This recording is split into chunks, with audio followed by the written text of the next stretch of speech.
ಬರಿಗೈಯಲ್ಲಿ ಚರಂಡಿ ಸ್ವಚ್ಛತೆ ಮಾಡಿಸಿದ ಮುರುಗಮಲ್ಲ ಗ್ರಾಮ ಪಂಚಾಯಿತಿ. ಮುರುಗಮಲ್ಲ ಗ್ರಾಮ ಪಂಚಾಯಿತಿ ವ್ಯಾಪ್ತಿಯಲ್ಲಿ ಘಟನೆ.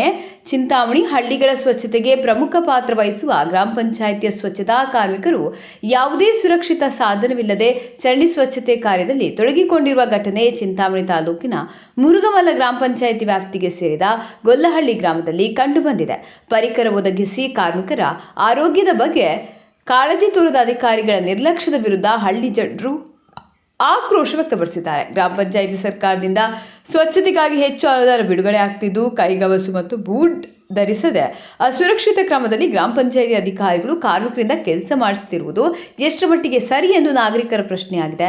ಕಾರ್ಮಿಕರು ಅನಾರೋಗ್ಯಕ್ಕೆ ತುತ್ತಾದರೆ ಯಾರು ಜವಾಬ್ದಾರಿ? ಅವರು ನಮ್ಮಂತೆ ಮನುಷ್ಯರಲ್ವೇ? ಇದಕ್ಕೆ ಸಂಬಂಧಪಟ್ಟ ಅಧಿಕಾರಿಗಳು ಗ್ರಾಮ ಪಂಚಾಯಿತಿ ಅಭಿವೃದ್ಧಿ ಅಧಿಕಾರಿ ಮೇಲೆ ಕ್ರಮ ವಹಿಸುತ್ತಾರೋ ಇಲ್ವೋ ಎಂದು ಕಾದು ನೋಡಬೇಕಾಗಿದೆ.